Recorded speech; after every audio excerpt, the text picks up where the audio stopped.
આપ જોઈ રહ્યા છો એએન ચૌહાણ બ્રેકિંગ ન્યૂઝ. આપ જોઈ રહ્યા છો એએન ચૌહાણ બ્રેકિંગ ન્યૂઝ. અમદાવાદના સાબરમતી રિવરફ્રન્ટ ખાતે આંતરરાષ્ટ્રીય પતંગ મહોત્સવ 2024નો ભવ્ય આરંભ થયો. ઉત્તરાયણ પર્વની ધ્યાનમાં રાખીને બનાસકાંઠા જિલ્લામાં શાળાઓના સમયપત્રકમાં ફેરફાર કરવામાં આવ્યો છે. દમણના કચીગામ વિસ્તારમાં ભંગારના ગોડાઉનમાં ભીષણ આગ લાગી હતી.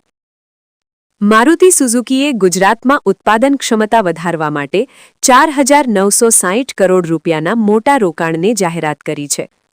અડાણી ગ્રુપે આગામી 5 વર્ષમાં કચ્છ વિસ્તારમાં 1.5 લાખ કરોડ રૂપિયાનું મહાનિવેશ કરવાની યોજના જાહેર કરી છે.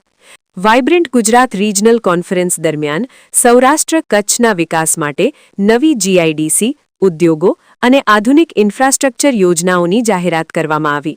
ગુજરાતમાં ટ્રાફિક બ્રિગેડના જવાનોના માનદ વેતનમાં વધારો કરવા અંગે સરકાર સ્તરે ચર્ચા ચાલી રહી છે. જવાનોની મહેનત અને સુરક્ષાને ધ્યાનમાં રાખી નિર્ણય લેવાશે. ઉત્તરાયણ પર્વ દરમિયાન પતંગ દોરાથી થતા અકસ્માતોને રોકવા માટે ગુજરાતમાં આરોગ્ય વિભાગ, પોલીસ અને નગરપાલિકાને એલર્ટ પર રાખવામાં આવ્યા છે.